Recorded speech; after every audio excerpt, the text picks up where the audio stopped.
bid in a row. I mean, you've done a lot of stuff here, accomplished a lot. What's it mean to kind of get this third in a row? Well, I think it's a reflection of the players we have.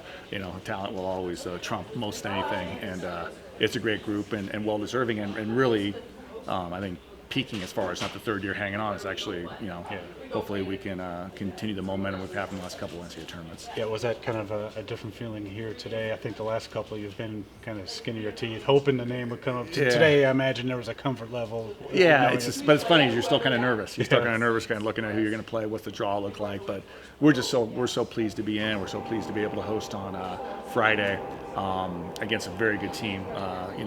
They didn't do us any favors with the draw. Utah Valley's a very good team, very well coached. So we know that Friday's going to be a great game. Has have you gained wisdom about how you approach these NCAA tournament dates? I mean, do you approach this week differently than you might have 12, 13 years ago? Not necessarily. I think maybe a little bit of difference is just being at home and being able to train. Normally we'd be leaving on, probably Wednesday morning and traveling and not really. Now we're at home. We'll have our fans. We're hoping for a big turnout on Friday night. The weather looks great. So not necessarily. I think the team's in a good place, and like I said, we're excited to play. How well equipped do you feel like this group? I mean, you get to this stage, every team is, pretty good to even get in. But this particular team, I'm watching the tournament last week, and to be able to come back from 2 goals down, but not just that, I mean, you never feel like, you're just watching your team, you never feel like you're out of a game, right? And then you also have a great goalkeeper on the other end.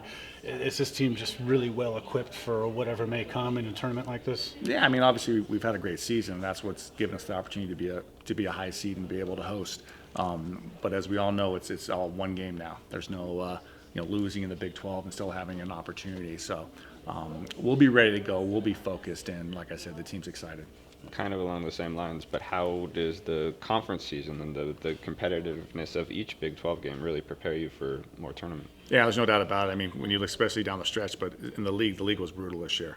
With the high seeds that everybody got, and then getting 8 teams in. The league, I think, prepare all 8 teams to have success. I mean, look at the Big 12 tournament.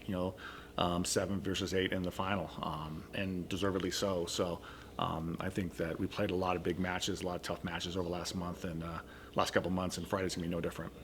I know you would have preferred to win it all last week in the conference, but a few extra days of rest, is that helpful at this point? There's no doubt about it. Yeah, I mean, obviously you want to win, so we're not going to be two-faced. I said, we're glad to have the rest, but having said that, to be able to get home Thursday and kind of get through the weekend and have a couple days off in there and to be able to come back this morning with a very good training session and be ready to go for Friday, I think it's a good time of the year.